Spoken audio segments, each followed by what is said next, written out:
Otep, bien-aimés frères et sœurs, vous connaîtrez la vérité et la vérité vous affranchira. Ça, c'est pas moi qui le dis, c'est la Bible qui le dit.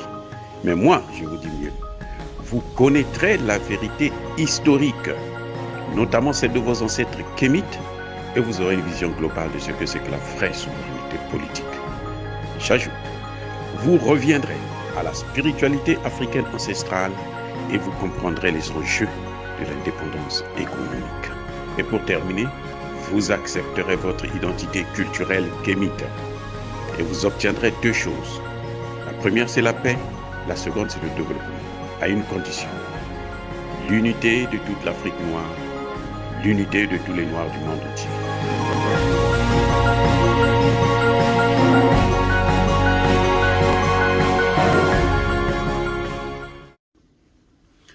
Otep à tous, bienvenue sur la chaîne des panafricanistes par essence, par conviction et par excellence. Celle des citoyens kémites par nécessité et obligation de combat. Nous sommes une chaîne qui n'est guidée que par nos ancêtres et rien que par les ancêtres qui appartiennent à l'égrégore du monde noir. Par conséquent, nous ne croyons en aucun Dieu venu de l'étranger. Toutefois, cette vidéo n'est aucunement destinée à inciter à la haine ou à la violence, car nous menons un combat qui est d'abord et avant tout spirituel, ensuite il est politique, géopolitique et géostratégique, contre l'impérialisme, le colonialisme, le néocolonialisme et l'endocolonat, sur la base du principe fondamental que nous avons hérité de nos ancêtres kémites, qui est celui de la Mahat, c'est-à-dire vérité et justice.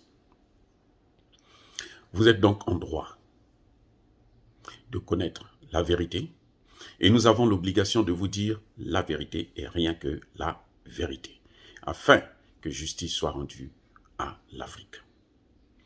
Ça, c'est notre modeste contribution dans cette noble lutte en faveur de la souveraineté, la dignité et l'unité africaine. C'est ce que l'on appelle, ni plus ni moins, le panafricanisme. Bien-aimés frères et sœurs, nous le savons tous, depuis quelques jours, le Mali est sorti du G5 Sahel. Nous devons comprendre pourquoi le Mali est sorti du G5 Sahel. En fait, pas pourquoi, puisque le Mali a expliqué pourquoi.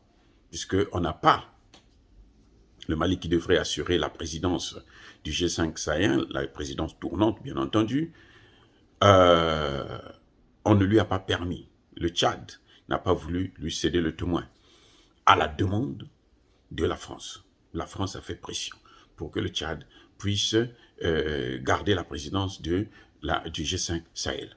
Et le Mali a décidé, pour cette violation grave des textes de l'institution, de sortir.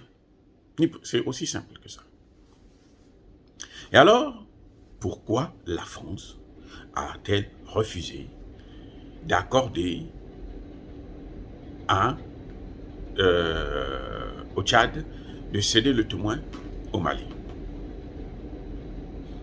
Déjà, je vais vous faire savoir que la France ne fait pas partie du G5 Sahel. On dit bien G5, c'est-à-dire 5 puissances du Sahel, 5 grands du Sahel. Nous avons donc le Mali, le Tchad, le Niger, le Burkina Faso et la Mauritanie.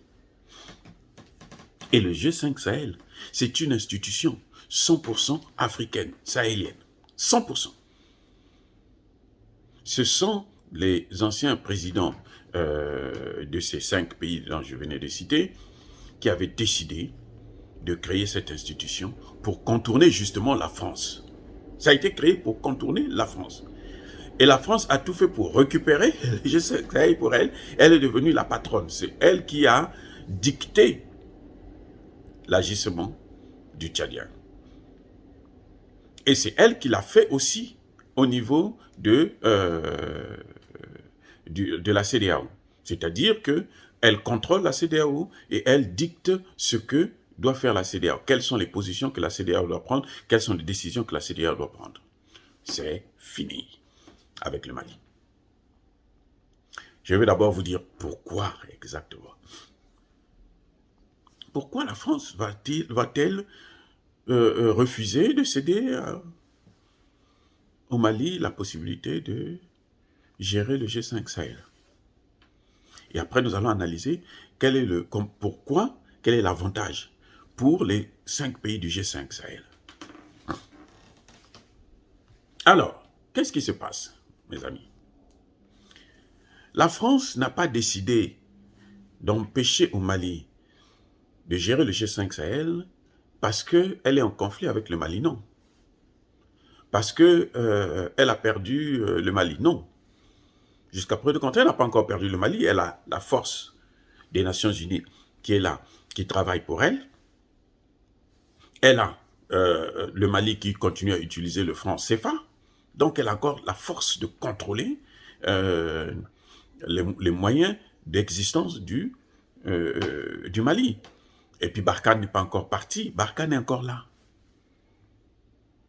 Elle fait tout. On a vu, il y a un coup d'État qui venait d'échouer parce que Madame la France continue à tirer les ficelles à gauche, à droite pour nuire le gouvernement malien. Mais la vraie raison fondamentale, c'est que lorsque un pays prend la présidence du G5 Sahel, le G5 Sahel a une force militaire des 5 pays, sans Barkhane. Voilà, une force militaire des 5 pays en dehors de Barkhane. Qu'est-ce qui se passe? C'est que le pays qui est à la tête du G5, bien qu'ils ont boycotté les financements, ils ne veulent pas financer. L'Europe, même la France ne veut pas financer le G5 Sahel. Elle veut seulement tirer les fruits du travail du G5 Sahel, c'est-à-dire l'échec, le chaos dans la sous-région. Or, le pays qui gère, c'est lui qui doit maintenant orienter les opérations de l'armée, la force du G5 Sahel. C'est ce pays-là qui doit dire, voici là où on doit intervenir, voici comment on doit intervenir, quels sont les supports que nous devrons avoir. Or, le Mali actuellement est une force dans la sous-région. Le Mali a l'armée la plus forte de toute l'Afrique francophone. Actuellement, au moment où nous parlons, l'armée la plus efficace, la plus forte de toute l'Afrique francophone, c'est l'armée malienne. Ce n'est même pas le Rwanda. Parce que le Rwanda n'a pas une armée forte. Non. Ce sont eux qui font de l'armée, ils font la publicité que cette armée est forte. Quand on dit qu'en Centrafrique, les Russes ont travaillé avec les Rwandais, c'est faux. Il y a aussi les Camerounais. Les Camerounais ont été là même avant les Russes, avant les Rwandais.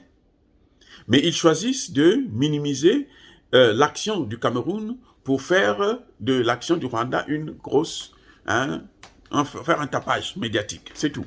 Mais en fait, c'est pas eux, c'est pas seulement les Rwandais. Donc le Rwanda n'a pas vraiment une force. Mais le problème, c'est que il faut faire passer dans les médias, faire croire aux gens que le Rwanda c'est la force. Comme ça, tout le monde va s'orienter vers le Rwanda. Et puis ils vont les prendre par l'étau, puisque eux, ils sont derrière le Rwanda. Mais, écoutez, ce qu'on craint, c'est quoi? C'est que si le Mali prend la performance, la direction de cette force, automatiquement, qui vient avec donc la gestion du G5 à l'institution politique, alors le Mali va contrôler les opérations dans les 5 pays du Sahel. Et le Mali va éloigner justement les terroristes. Ce que le Mali fait sur son territoire, où ils ont mis les terroristes en position de défense, c'est ce qu'il veut faire dans les 5 pays.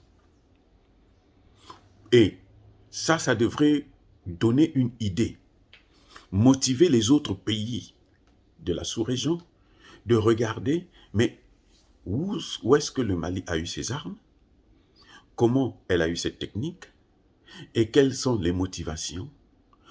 Et donc, automatiquement, ces pays devraient avoir tendance à aller aussi vers la Russie.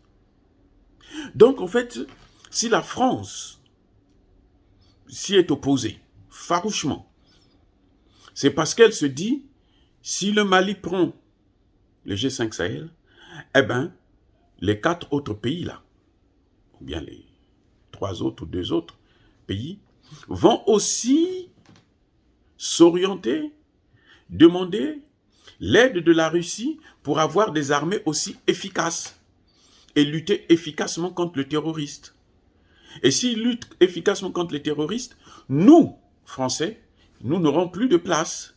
Nous, Français, notre présence ne sera plus obligatoire. On devrait donc être obligé de partir de toute la région, de la sous-région. Surtout que maintenant, il y a déjà des voix qui s'élèvent dans toute la région. La population, la jeunesse ne veut plus voir l'armée française. Tout le monde le sait. Il ne faut pas leur donner un argument de plus. Voilà la cause. Ce n'est pas la guerre entre la France et le Mali, mais c'est la guerre entre la France et la Russie. La présence française est conditionnée par l'échec du G5 Sahel. Si le G5 Sahel réussit, si ces pays-là réussissent à mettre de l'ordre sans la France, alors on n'a plus besoin de la France. Parce que le Mali ne peut pas travailler avec la France. Ça a été prouvé maintenant. Ils ne peuvent pas travailler. Ils se sont séparés, c'est fini. Et le G5 Sahel, ça n'a rien à voir avec la France.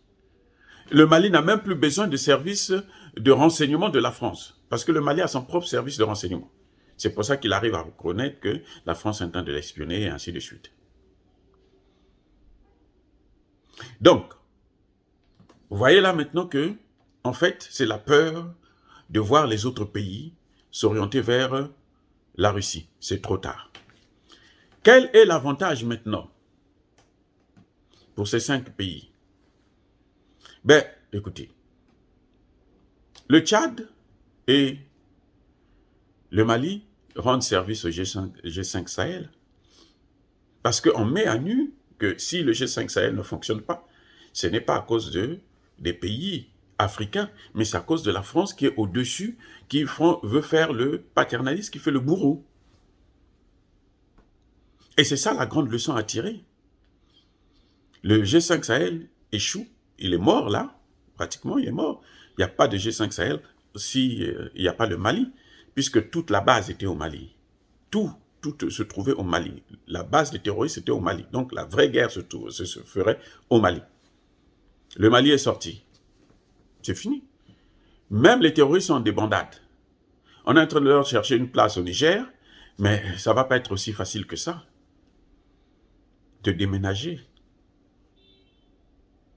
Donc, du coup, la France rend service aux États africains et aux populations qui voient maintenant que, en fait, le problème, ce n'est même pas les terroristes, parce que les terroristes, on peut les contrôler, on peut les neutraliser.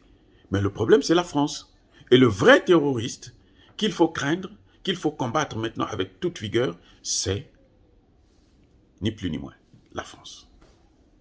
Oh, bien-aimés frères et sœurs, dire cela, c'est inciter à la haine ou à la violence, non.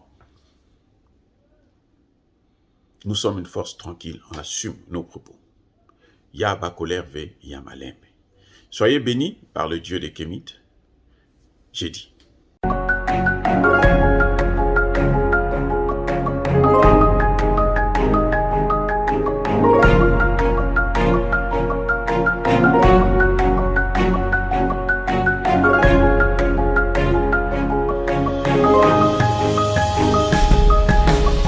Eux, ils marchent par la foi et non par la vue. Mais moi, je vous conseille vivement de marcher par la connaissance scientifique et historique, notamment celle de nos ancêtres kémites, par les 5 sens et par l'intelligence. Otep, vive l'Afrique éternelle et que Dieu vous bénisse. Abou Apia.